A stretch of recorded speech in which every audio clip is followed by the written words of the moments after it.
Eu sou a Flávia Pircher, ceramista, aqui de Vinhedo, interior de São Paulo, e hoje nós estamos aqui para conversar sobre esmalte vidrado cerâmico.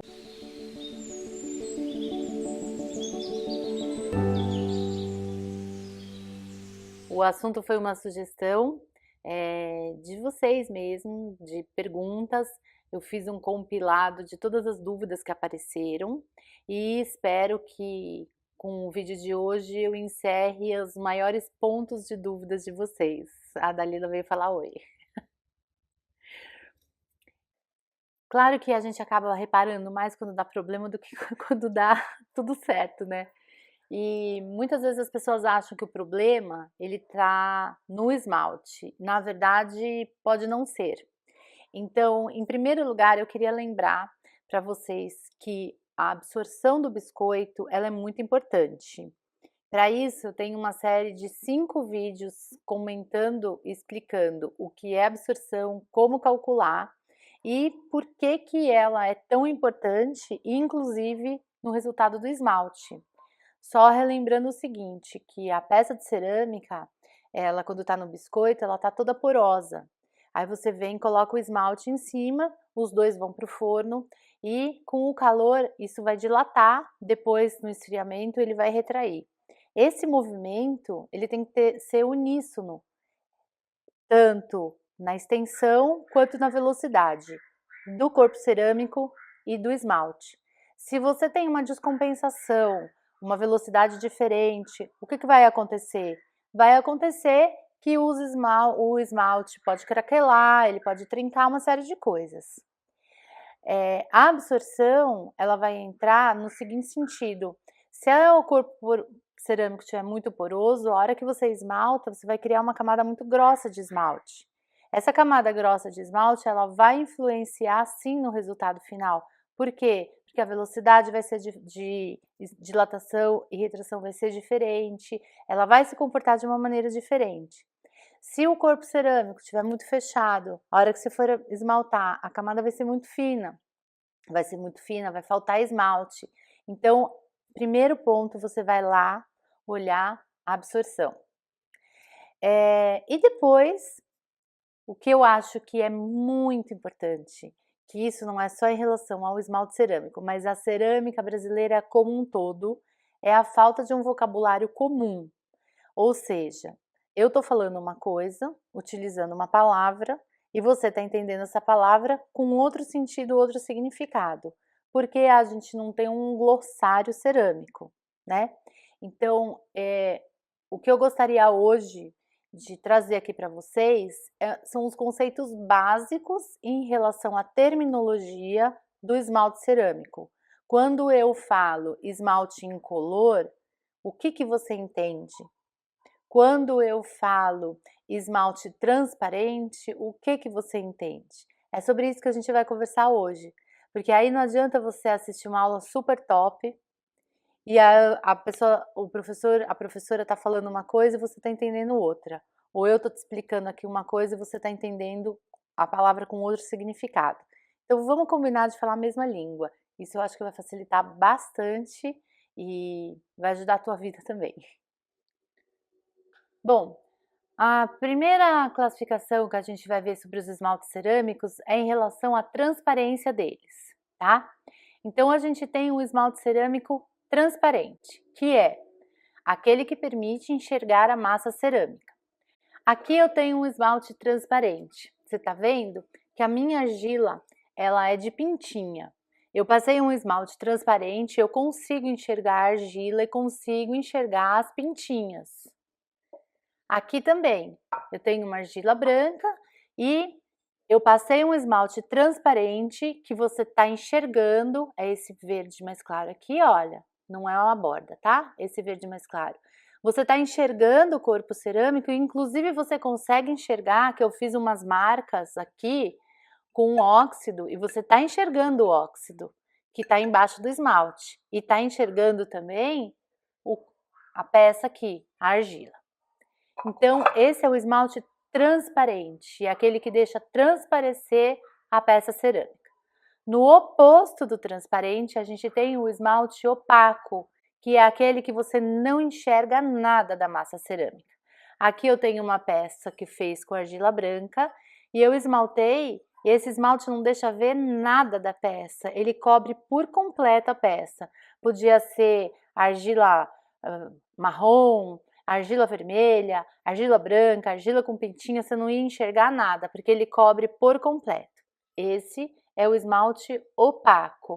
Opaco é aquele que cobre a massa cerâmica totalmente e não permite ver o corpo cerâmico. Então a gente tem de um lado transparente, que deixa ver o corpo cerâmico, do lado oposto o opaco, que não deixa ver o corpo cerâmico. E nós temos o caminho do meio, que é o esmalte translúcido. Esmalte translúcido é o que permite enxergar a massa cerâmica parcialmente, onde o esmalte acumula, fica mais difícil ver a argila. Dica: em massas com pintinhas fica mais fácil avaliar o esmalte considerando a sua transparência. Então, o esmalte translúcido é aquele que deixa você ver parte da massa.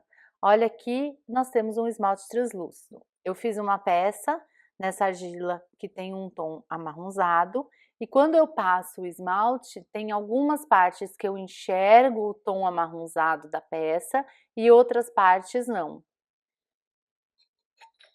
A mesma coisa, do mesmo conjunto, tá? Então esse esmalte aqui, olha, onde ele acumula mais ele fica até meio azulado, mas onde ele acumula menos ele deixa ver o marrom da peça. Eu consigo identificar que é uma argila marrom, mas ela tem uma cobertura que em alguns pontos a gente não enxerga. Essa classificação é em relação à transparência, se eu consigo enxergar a argila ou se eu não enxergo a argila. A segunda forma de classificar o esmalte vidrado cerâmico é em relação ao brilho dele. Eu separei aqui essa peça que ela tem os 3 tipos de classificação que a gente pode ter. Nós temos o esmalte com brilho, aqui olha, tá nessa parte e nessa parte. Você vê que ele está refletindo a luz. O vidrado com brilho, brilhante, brilha como vidro, reflete grande parte dos raios luminosos. Aqui nessa parte nós temos um esmalte acetinado. Eu vou mexendo a peça, você pode ver que ele reflete uma parte da luz. Geralmente ele tem um toque mais suave. Dá para ver que ele dá uma leve refletida. Esse é o acetinado. Esmalte semi-mate ou acetinado. É o semibrilho, é sedoso, reflete levemente o brilho da luz. E por último a gente tem o esmalte que ele é completamente sem brilho. Olha, eu vou mexer aqui na peça e vocês vão ver que ele não reflete nada. Mate ou fosco é o vidrado sem brilho, que não reflete a luz. Nesse ponto aqui do mate ou fosco, é legal a gente ficar muito atento, porque às vezes um esmalte que está subfundido, que não chegou na temperatura de fusão dele, e aí ele fica sem brilho. É muito difícil a gente conseguir um esmalte sem brilho e difícil conseguir um esmalte acetinado e muito mais fácil conseguir um esmalte brilhante. Por quê? Porque a base do esmalte vidrado cerâmico é o vidro e a tendência dele, quando ele funde, é brilhar. Então, como que a gente faz para ele não brilhar? A gente vai colocando matérias-primas que vão opacificando ele, que vão tirando esse brilho dele. Mas há uma confusão muito grande que às vezes o esmalte fica sem brilho e a pessoa acha que ele tá um esmalte mate bacana, mas na verdade é porque ele não fundiu. E aí esse esmalte vai te dar um monte de problema, porque ele ainda tá muito poroso, ele vai absorver tudo que encostar nele, na superfície dele. Então, para conseguir um esmalte mate, um esmalte sem brilho nenhum, é bem mais complicado e assim, mais difícil de você ter certeza que você tem um esmalte que ele tá bem fechadinho, que ele tá fundido, mas que ele não tem brilho. O Ruben Alexander, quando veio aqui me ajudar a desenvolver uns esmaltes acetinados, que eu gosto mais de esmalte sem brilho, ele trouxe um equipamento que ele olha com uma lupa eletrônica o esmalte para ver exatamente a formação dos cristais, para ver se o esmalte está sem brilho, porque ele está subfundido, ou se ele está sem brilho, porque ele realmente conseguiu vitrificar e não brilhar. Então, fica a dica aí para vocês. Aí a gente tem outros exemplos. Então, pegando aqueles antigos, ó, os anteriores, desculpa, esse aqui, por exemplo, é um esmalte com brilho, né? Esse aqui é um esmalte acetinado, certo? Aqui eu tenho um esmalte acetinado também. Essa é uma peça de Nericome que eu passei um esmalte transparente acetinado, certo? A peça tá todinha esmaltada, só que tá acetinado. Então essa seria a segunda forma de classificar em relação ao brilho. E a última forma seria em relação ao critério da cor. Se o esmalte tem cor ou se o esmalte não tem cor. Aí fica fácil, né? Se o esmalte não tem cor, ele é incolor. Ele pode ser incolor com brilho, aqui dá para ver bem que ele está bem brilhante, e ele pode ser incolor sem brilho, ok?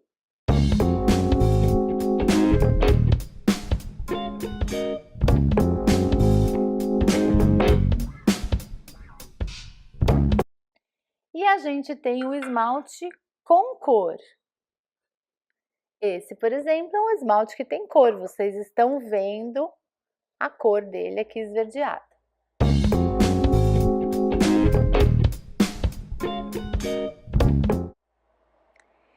Agora, o que causa muita confusão é quando eu falo esmalte transparente, a pessoa pensa em esmalte incolor. E isso não é a mesma coisa. Transparente é o esmalte que a gente enxerga o corpo cerâmico. Esse esmalte aqui é o exemplo clássico dessa confusão. Esse esmalte aqui ele é transparente, porque ele está deixando ver o corpo cerâmico, mas ele tem cor, ele é verde, ele é um celadon verde, tá? By the way, esse esmalte aqui é o PC40 da Meiko, né? Então, aí eu falo, olha, pega o esmalte transparente que deixa ver o corpo cerâmico. Ele pode ser azul, ele pode ser verde, ele pode ser amarelo, laranja, ele pode ser qualquer cor. Porque transparente não é sinônimo de incolor. Transparente é o que deixa ver o corpo cerâmico. Incolor é aquele que não tem cor. Eu espero que com isso a gente esclareça algumas questões de nomenclatura e vai facilitar muito para vocês entenderem e começar a escolher as coisas e começar assim a trilhar o próprio caminho.